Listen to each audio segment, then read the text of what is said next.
Сәлеметсіздер ме менің YouTube көрермендерім? Қазір түсіріліп жатқан видео расклад ол қыз келіншектерге арналады. Жігіттеріңіз сіз туралы ойы, сезімі, және қашан кездесу болады, барлығын білетін боламыз.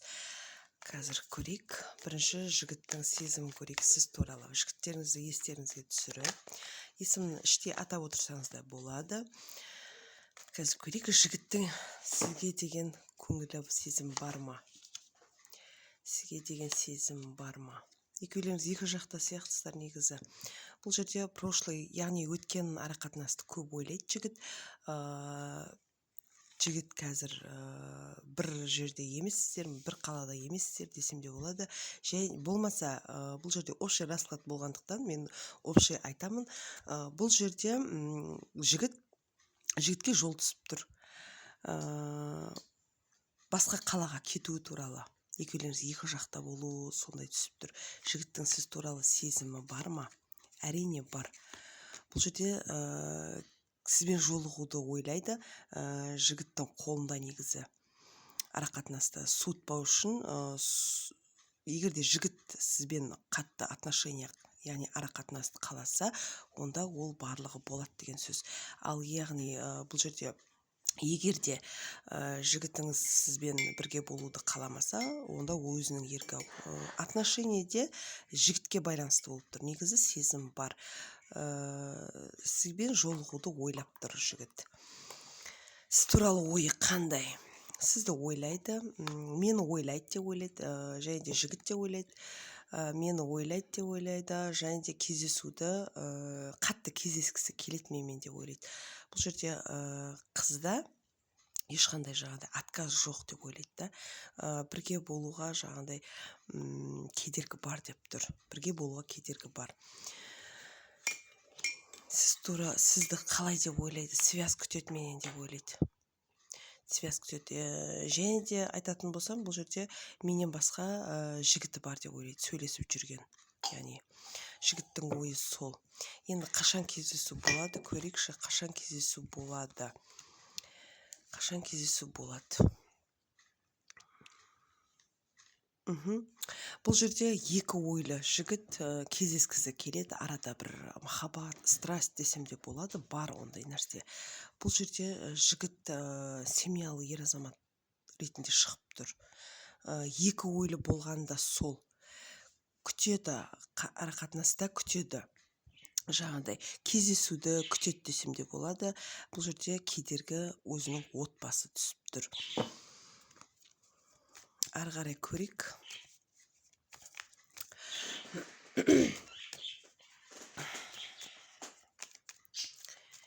Кездескенде арақатынастарыңызда қандай сөздер болсын, қалай болады? Кездескенде қалай болады? Кездесуге әлі уақыт бар деп тұр. Сіздің жақсы жағыңызды, жаман жағыңызды көреді ол кездесуде. Бұл жерде ақылға келу мүмкін. Яғни кездесу кезінде любовный страсть, яғни интимный арақатынас болуы мүмкін. Өйткені сондай бір карта түсіп тұр, көріп тұрсыздар. Бұл жерде бір-бірлеріңізді қиялдайсыздар, бірақ көбінесе арада өтірік бар. Яғни ол жігіт жақтан ба? Көрейікші. Өтірік жігіт жақтан ба? Сіз жақтан да болуы мүмкін. Өйткені сіздің жасырғандарыңыз бар болуы мүмкін да. Бұл жерде көбінесе сіз өтірік айтуыңыз мүмкін арақатынаста, жаңа кездескен кезде. Интимный арақатынас болады, бірақ сіз жаңағыдай жасыратын нәрселеріңіз бар жігіттен. Арақатынас ары қарай не болады? Бұл жерде бірде бар, бірде жоқ десем де болады жігітті. Алда отношениеде кедергілер бар деп тұр. Көп күтуіңіз мүмкін да бұл жігітті. Яғни кездесу жиі болмайды. Бірде бар, бірде жоқ деген сол ғой. Бұл жерде уақытқа көп ұзап, одан кейін кездесу деген сияқты бар. Сіздің ойыңызды көрейікші. Как любовница, яғни треугольник карта түсіп тұр. Семьясы болса да мен жаңағыдай көңілдесім деген сияқты солай ойлайсыз. Күтесіз оны, жігітті. жігітіңіздің әйелі туралы ашып көрейік. Өте қатал мінезді десем де болады. Жігітінен, күйеуінен көп нәрсені талап етеді. Бұл жерде күйеуінен активность көргісі келеді. Яғни білмейді да, бұл жігітінің осындай тірліктері бар екенін білмейді. Көбінесе жігітінен көп нәрсені талап етеді. Өте қаталдау, суықтау десем де болады. Бұл әйел туралы тағы көрейік. Күйеуі туралы не ойлайды? Екеуінің ара қатынасында күйеуін бір күштеп ұстап отырғандай өзі сезінеді. Бір жылулық көргісі келеді күйеуінен. Және де әйелі жүктілікті жоспарлауда алдақтанда, бірақ болмай жатқанын өзі де сондай біліп тұр да, өзі де болмай жатқанын. Яғни бұл жігітіңіздің әйелінде треугольник түсіп тұр ғой. Бұл жерде әйелі көтере алмай жүр десем де болады. Барлық жаққа қаралып жатыр десем де болады. Бұл жерде шарға қарап тұр ғой. Земной шар дейміз ғой, сондай сияқты карта. Яғни барлық жаққа тексеріп, барлық жақтан жаңағыдай болады ғой, бір көп нәрсені білгісі келеді да, осы жүктілік туралы. Сол себептен осындай карталар түсіп тұрғанын айтып жатырмын сіздерге. Бұл общий расклад. Егер де сәйкес келсе, онда лайк басып, комментарий жазып кетіңіздер. Бұл жерде күйеуі мен әйелінің ортасында, енді семьясында ғой, общем, жаңағыдай отбасында бір ер азамат көп кедергі жасайды негізі екеулерінің арасына. Соған бұл әйелі ажырасып кетпеу деген сияқты сондай көп ойлайды. Негізі күйеуінен көп жылулық іздейді әйелі. Жарайды, ары қарай көрейік. Сізді шын жақсы көреді ме? Шын жақсы көреді ме жігітіңіз? Соны көрейікші. Сізді шын жақсы көреді ме? Арада бір ақша мәселесі бұзатын сияқты екеулеріңізді. Көбінесе талап ету кездесуде. Бірақ соған қарамастан бұл жігіт беруіне береді, бірақ өзінің семьясынан артылмай, өйткені кредиттері бар. Әйелін екеуінің қарыздары көп. Ақша, қаражат мәселесін күтіп отыр жігіт. Құтылуды ойлайды, кредиттен құтылуды ойлайды. Енді жақын арада демей қойын, араларыңызда әлі, яғни осы видеоны көріп жатқан жандар болса, кішкене паузада тұрсыздар деп айтқым келеді. Ара қатынасы біткен жоқ. Кездесу бар алдақтанда, бірақ уақытқа келіп тіреліп тұр. Және де бұл жерде сіз көбінесе күтесіз жігіттен.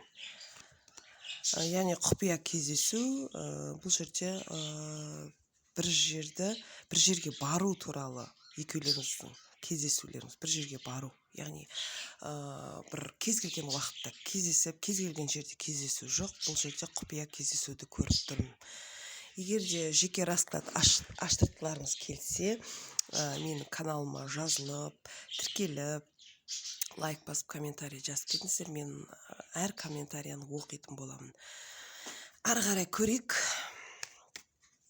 Қаншаға шейін созылатын, қанша уақытқа шейін ара қатынас созылатынын көрейік. Қай уақытқа дейін созылады.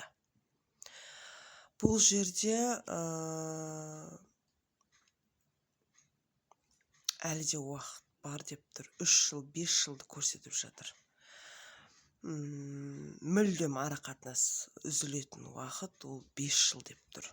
5 жыл ара қатынас.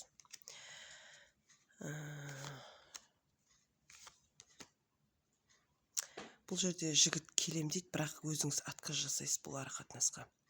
Өйткені жігіттің семьясы бар, жігіт бәрібір қоймай кездесуі мүмкін, кездескісі келіп, жаңағыдай свиданияға шақырып. Бұл жерде өзіңіз отказ бересіз, осы аяғында да 5-ші жыл. Өйткені бұл ара қатынаста ешқандай сіз болашақ күтпейсіз, сондықтан өз еркіңізбен жігітті жіберуіңіз мүмкін. Жігіт көбінесе келгісі келеді, бұл жерде сообщение жазып, звондап, басқа біреу тауып алдым ба деген сияқты бір қызғаныш сезім оянуы мүмкін, бірақ сіз бұл ара қатынасқа мүлдем жаңағыдай нүкте қоюыңыз мүмкін. Өйткені болашақ жоқ екенін өзіңіз түсінесіз. Бұл уақытша арақатынас түсіп тұр, уақытша